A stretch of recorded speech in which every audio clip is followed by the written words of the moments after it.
Mesdames et messieurs, bonjour. Je me présente Eric Torzini de l'agence Erico Rastoder et Torzini, basée au 182 rue de Luxembourg à Esch-sur-Alzette. Je vais montrer à travers cette vidéo notre concept de la ligne fiscale, afin de mieux comprendre le déroulement de la déclaration d'impôt. Voilà notre ligne fiscale qui représente la déclaration, les 16 pages. Je l'ai divisée en 4 blocs: l'identification fiscale, les 8 catégories de revenus, les dépenses spéciales et les charges extraordinaires. Dans un premier temps, on va parler de l'identification fiscale, qui est le premier bloc, où on indique le nom, prénom, matricule sociale, l'adresse au 1er janvier de l'année d'imposition et l'adresse au 31/12 de l'année d'imposition. On indique également l'état civil, célibataire, marié, veuf, divorcé, séparé. À la page suivante, on indique les noms, prénoms, date de naissance des enfants, ceux de moins de 21 ans et les plus de 21 ans pour lesquels on perçoit le boni, la bourse d'études et ou le dégrèvement d'impôt. Attention, viennent ensuite quelques demandes très importantes. Si on ne le fait pas, on perd de l'argent. Tout d'abord, la demande du crédit d'impôt monoparental pour les personnes qui sont en classe 1A, ainsi que la demande de bonification d'impôt pour enfants arrivant à la fin des études supérieures, et cela sur une durée de 2 ans. La troisième page, on renseigne la demande d'imposition des partenaires, ainsi que la demande pour les non-résidents pour l'application de l'article 157 ter, afin d'être assimilés résidents, renseigner tous les revenus luxembourgeois et étrangers, pour ainsi faire valoir les dépenses spéciales et autres abattements et charges extraordinaires.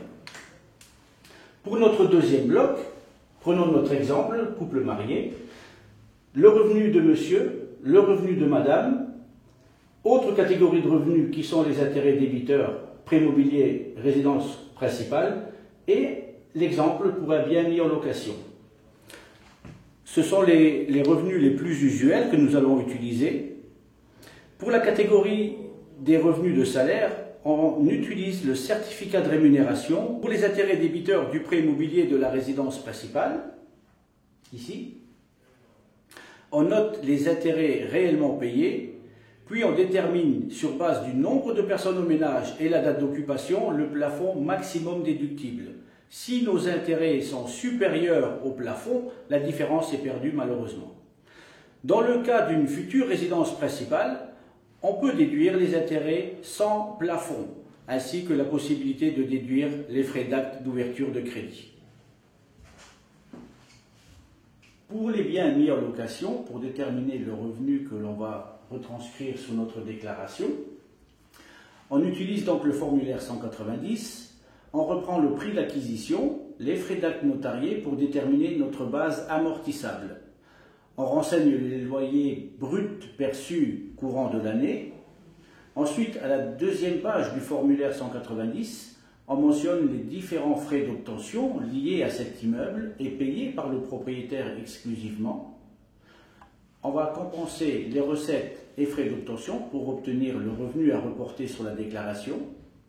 Il va se compenser également au final avec les intérêts du prêt immobilier à la page L, dans la même catégorie de revenus, et ce revenu à reporter va se compenser également avec les revenus de salaire pour former ce que l'on appelle le total des revenus nets. Voilà.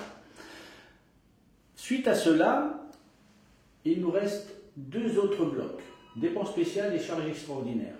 Et je vais commencer par la fin, par les charges extraordinaires, où là, on peut mentionner, entre autres, les frais de divorce, les dépenses de santé à notre propre charge, après déduction de la Caisse nationale et de la mutuelle. Le reste peut être mentionné sur la déclaration d'impôt pour une éventuelle prise en compte, sachant que chacun est quand même censé supporter soi-même une certaine fraction de ses charges, suivant sa situation de famille et l'importance de son revenu. On peut déduire également les frais de domesticité, tels que femme de ménage, garde d'enfants, crèche, périscolaire. Le plafond est de 5 400 €. Également la déduction des pensions alimentaires pour les enfants hors du ménage. Le plafond par an et par enfant est de 4 020 €. Ensuite, pour les dépenses spéciales, on peut déduire les rentes entre ex-époux jusqu'à 24 000 € par an et par ex-époux. Les différentes primes d'assurance sur base du plafond des 672 fois X personnes au ménage, en l'occurrence de notre exemple, 4 personnes au ménage, donc 4 fois 672, 2688, maximum déductible. Et là, on retrouve les assurances santé, assurance décès, assurance accident, assurance invalidité, l'assurance vie, responsabilité civile auto, responsabilité civile familiale et les intérêts pré-consommation.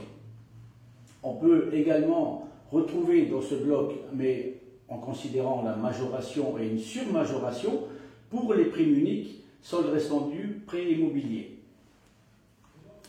Ensuite, la prévoyance vieillesse qui est plafonnée à 3 200 € par an, indépendamment de l'âge, suite à la nouvelle réforme, et l'épargne logement qui est plafonnée également à 672 fois X personnes au ménage, dans notre exemple 2688, qui devient 1344 par personne au ménage si un des adultes souscripteurs a moins de 40 ans.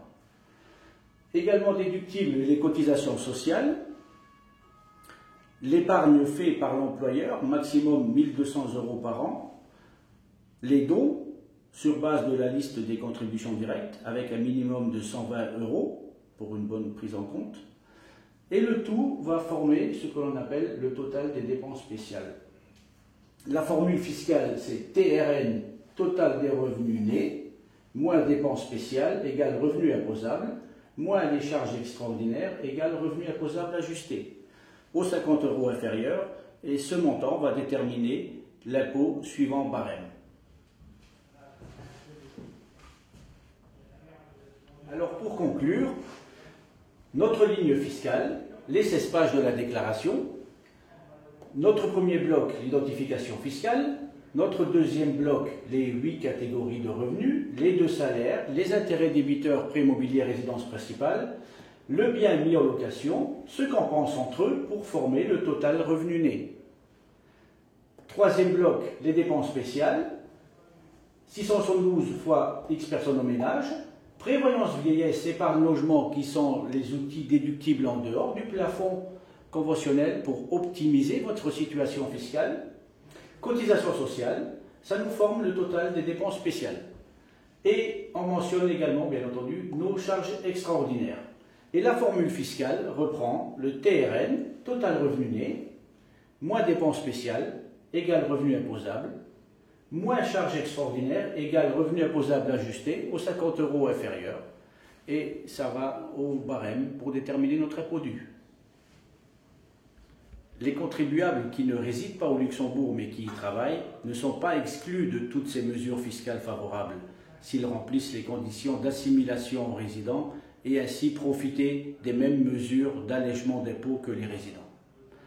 En espérant que ces explications vous aideront à mieux cerner le mécanisme de la déclaration d'impôt, à votre service pour une analyse de votre situation concernant vos possibilités de bénéficier davantage de produits intéressants, réduisant en plus votre charge d'impôt, suivant votre situation spécifique et les possibilités qui s'offrent à vous particulièrement. Je vous propose pour cela de convenir d'un rendez-vous, soit sur votre lieu de travail, soit en nos locaux, à Esch-sur-Alzette, en face de l'église de la Lange, ou à votre domicile, le samedi inclus. Pour les entreprises, nous avons un service de permanence et ou de visite régulière en vos locaux. Ce genre de service est bien entendu gratuit.